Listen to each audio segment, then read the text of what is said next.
because I like to look at the future and be positive, let me start by two elements of criticism of European politics as it is today, and European society as it is today. This was mentioned by Freddie, but I want to put it in a different perspective. There is no doubt that in Europe there are very strong racist elements, and there are racist parties in Europe. You mentioned France, one can add Belgium, the Netherlands, Denmark, Norway. But when you look very carefully at what is the focus of this racism is today much more anti-Islamic than anti-Semitic. And especially Madame Le Pen is trying to make sure that she is not like her father, who was obviously a veteran anti-Semite. So when we look at Europe today, there is a racist cloud over Europe. But if we would like to understand it, to understand its historical roots, to understand its theological roots, to understand its political consequences, one has to balance whatever anti-Semitic expressions there are in Europe, and there are unfortunately too many, with a very strong anti-Islamic racism in Europe. So Europe today is under a racist cloud. Secondly, since we're talking about double standards, the last few months have shown again a very unique European elements of double standards. The last few weeks have shown how Europe has been shocked by what it appeared to be a Russian land grab in Crimea. And this is obviously a Russian land grab in Crimea. But we have seen the kind of criticism and the kind of political actions taken, which are very, very radical, and while they are justified, one has to balance them against the total inactivity of Europe, the European Union, against the massacres happening now in Syria, where millions of people became refugees, hundreds of thousands of people were killed, and the European Union, for reasons of, not because they are from Venus and not from Mars, but for reasons of realpolitik, do not do anything.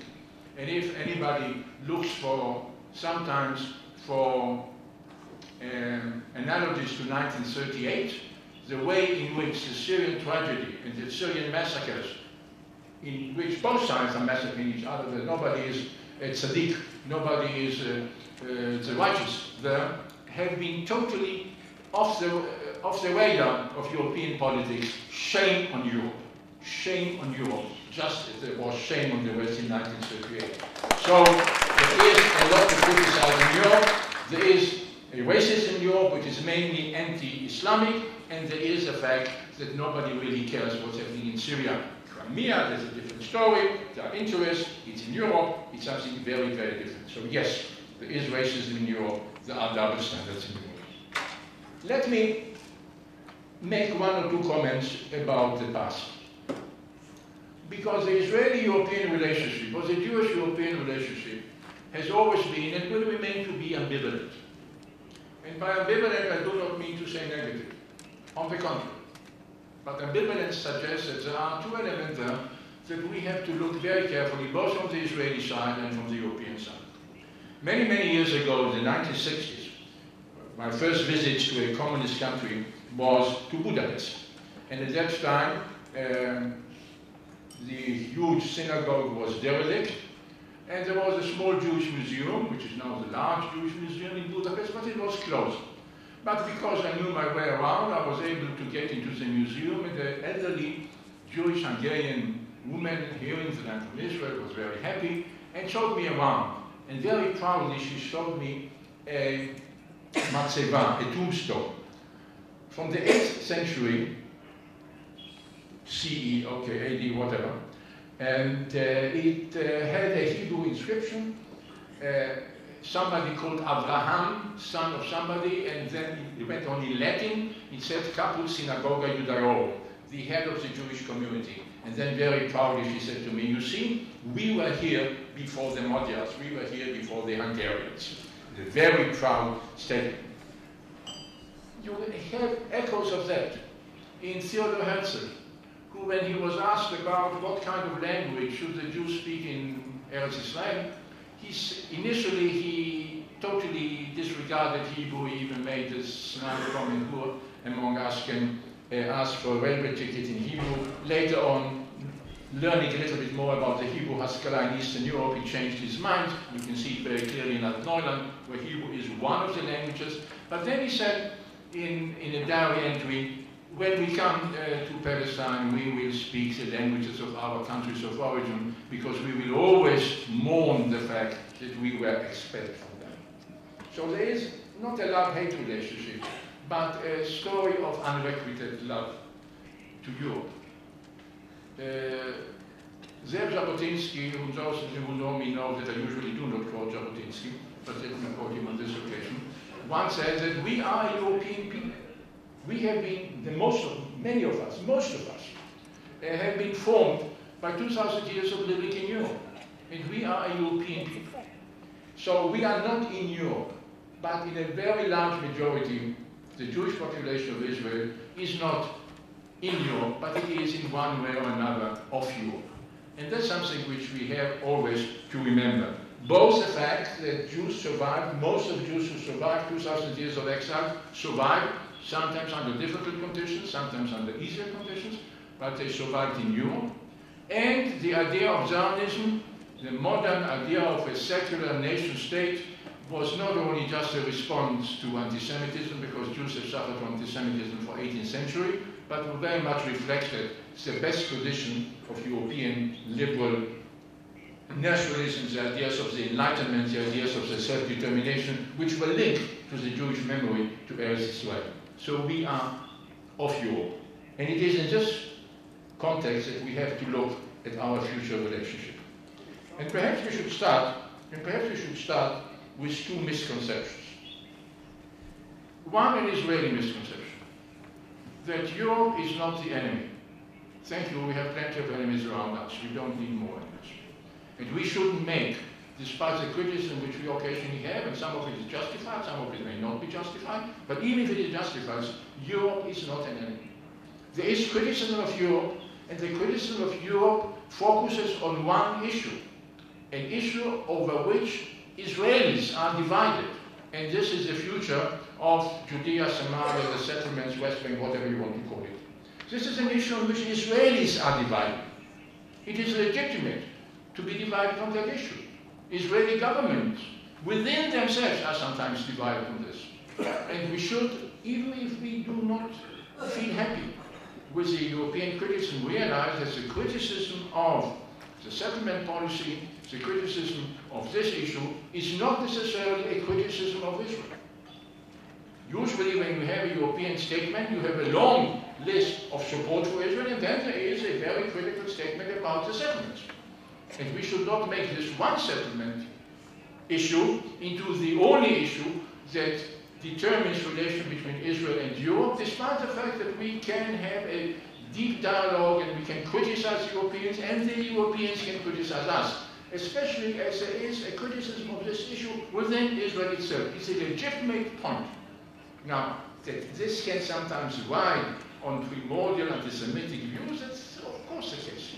But this is not at the root of the issue. At the root of the issue are Israeli policies, which may be legitimate. They are supported by the democratically elected government of Israel, but they're also opposed by some of the Israelis and not a minute minority. So let us put those things in perspective. We are not, Europe is not the enemy. On the European side, there is another misconception. That the most important issue in the Middle East and the most important issue in world politics is the settlement issue in the West Bank. It is an issue, and the Europeans are entitled to their views. But looking at European policy in the last 6 months, when things were happening in Ukraine and the Europeans were sleeping, I think the Europeans were spending more time on issues of products from the West Bank than they were spending on Ukraine. Which suggests not that the Europeans are anti-Israeli or anything like this, but they suggest that the European foreign policy stinks. It stinks because it doesn't have the ability to make the right kind of choices. It doesn't have the institutional ability. It has a deep democratic deficit, which we have seen not only in economic issues, but in other issues. And therefore, Europe focuses on issues which are not at the top of what should be European foreign policy, which doesn't mean that those issues shouldn't be there. But when looking at the way Europe slept regarding the issues in Ukraine, and in which Europe got involved in an internal Ukrainian issue where where both sides are wrong, you know, it's very difficult. There are issues where both sides are wrong. And this is precisely the European issue. The European walked into a trap because the European Union wasn't able to create the kind of policy priorities which should be at the focus of Europe, which doesn't mean that there is no point of criticizing Israel. You can criticize Israel, but other things were happening which were much more important. And the European, because their inability to create a coherent foreign policy, focus on issues which are declaratory politics. And this seems to me, with all my great respect, and should I say some of my best friends are European, may I say something like that? With all my respect to the Europeans, Europe was unable to do two things. First of all, to have one coherent foreign policy. We see on the Middle East that countries like Britain and France and Germany and Czech Republic and Poland have different approaches to issues like Syria, Lebanon, not only Israel, Palestine. So there is no foreign policy. There may be foreign policy commissioners, but there is no foreign policy head. And as Kissinger has said, he needs a phone number of Europe, and there is not one phone number of Europe. So this is one issue. The other issue is the political weakness. Europe has lived relatively well in the last decades because of an American nuclear umbrella. As a consequence of that, no European country, with some exceptions, the Brits on one hand and sometimes the French, don't really have significant military power. So Europe is, the European Union is in strategic terms a midget, it's a dwarf. It doesn't have the kind of political strategic power that a country or a set of countries like the European Union should have. And because of that, there is very little that the Europeans can do when it comes to foreign policy. They can make declarations. Freddie mentioned the Venice Declaration, which was, to my mind, a catastrophe, not because it supported the Palestinians. I personally would have no problem with that, but because it undermined the Jordanian option, which at that time might have given us and the Palestinians and the Jordanians a better way out. By making statements like that, which aren't strengthened by reality, but just are declaratory, you change reality, and not necessarily in a good way. So the European illusion is, and I want to criticize this, that Europe can make a difference in the Middle East. It cannot. It can make declarations. And declarations have consequences. And some of them are negative. And some of them create the kind of rhetoric which we have seen coming back and forth from Brussels and Jerusalem. But to imagine that Europe can make a difference in the Middle East peace negotiations is an illusion. It may be not very pleasant for the Europeans to admit it, but it reflects, in realpolitik terms, the power of Europe. If Europe cannot solve issues like Kosovo, if Europe cannot solve issues like Bosnia, if Europe cannot solve issues like Cyprus, you need really a little chutzpah in this European world to think that you can solve issues like Jerusalem. You cannot. Not because you are wrong-headed, you just cannot. And I understand that it's difficult for Europe, with its tradition, with its history of statecraft, with the pride of nations which have had great history, to recognize that they are today not really impotent, but they are not really playing in the world league. And I think the Europeans have to realize that. Now, where do we go from this? From there.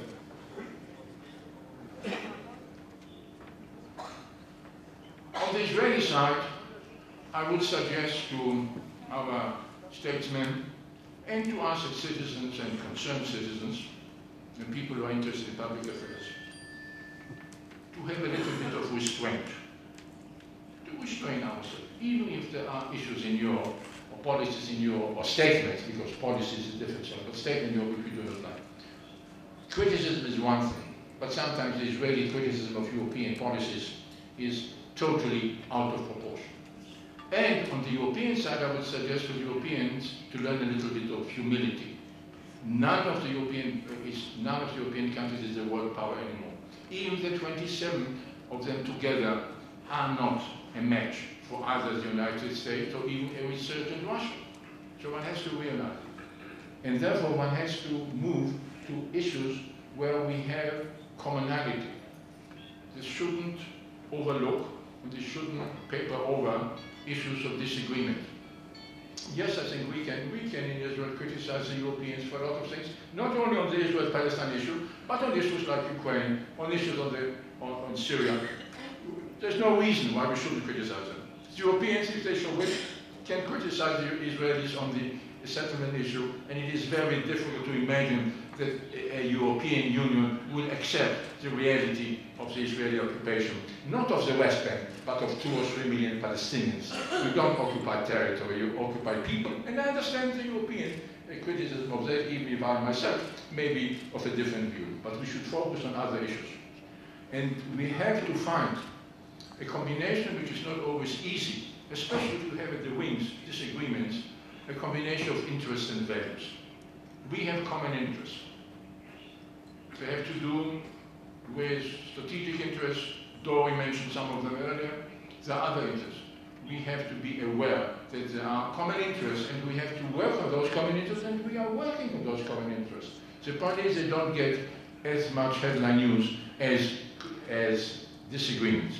And secondly, we have to work on our common values.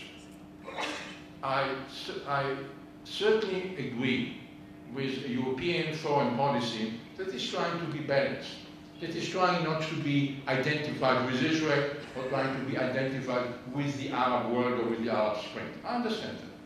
But there's one thing that should always be borne in mind as the background of that. In the last 3 years in the Arab world have shown it. There is a deep commonality of values between Israel and the European Union. The values of humanity, the values of human rights, the values of liberalism, the values of the Enlightenment, the values of democracy. None of those values has been anchored in any institutions or in any political developments in the Arab world. 3 years ago there was an idea that perhaps things have changed because we have seen those young, Western educated, well-spoken, Facebook and Twitter affiliated young Egyptian men and women, and many people thought this is Egypt. But Egypt is not 500,000 young people who demonstrate at Tahrir Square. Egypt is 85 million people, and most of them don't have, not only don't they have Twitter accounts, they don't have running water, and they do not have electricity. So when they voted the way they voted, and in Egypt the option is between a military rule, which is deeply anchored in Egyptian history from the beginning of the 19th century when Egypt under Muhammad Ali started to modernize. The modernizing element in Egypt was the army. And the army is a national asset in Egypt. Israelis may not like it. After the October War, the army was also an element of pride in Egypt. We may not like it, but it's a fact. So the army in Egypt is a strong element in society. And then you have the Muslim Brotherhood. And if you have two groups which are so strong, the Muslim Brotherhood, with its social and economic and intellectual and religious network, and on the other hand you have the army, to imagine that you can have democracy in Egypt is a little bit illusion.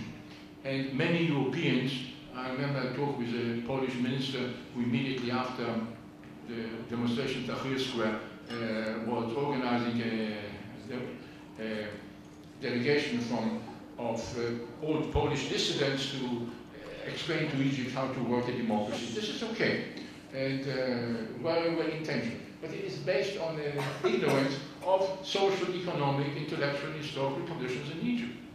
We have something which we can discuss with the Europeans, which the Europeans cannot discuss, either with a military dictatorship or with a murderous regime and its opponents in Syria, both of them murderers, or with Saudi Arabia. We should focus on those issues. And therefore the Horizon 2020 was so important, because that's the kind of link which we can have with Europe, which we cherish, and we know also that the Europeans cherish. They cannot have that kind of relationship with any of the countries around us. And we should bear this in mind, because we belong the Europeans and us, with our blemishes and the European blemishes, and none of us is free from blemishes. We belong to the same world historical tradition, the tradition of the Enlightenment, the tradition of pluralism, the tradition of tolerance, the tradition of wishing or being willing to listen to the other. Thank you very much.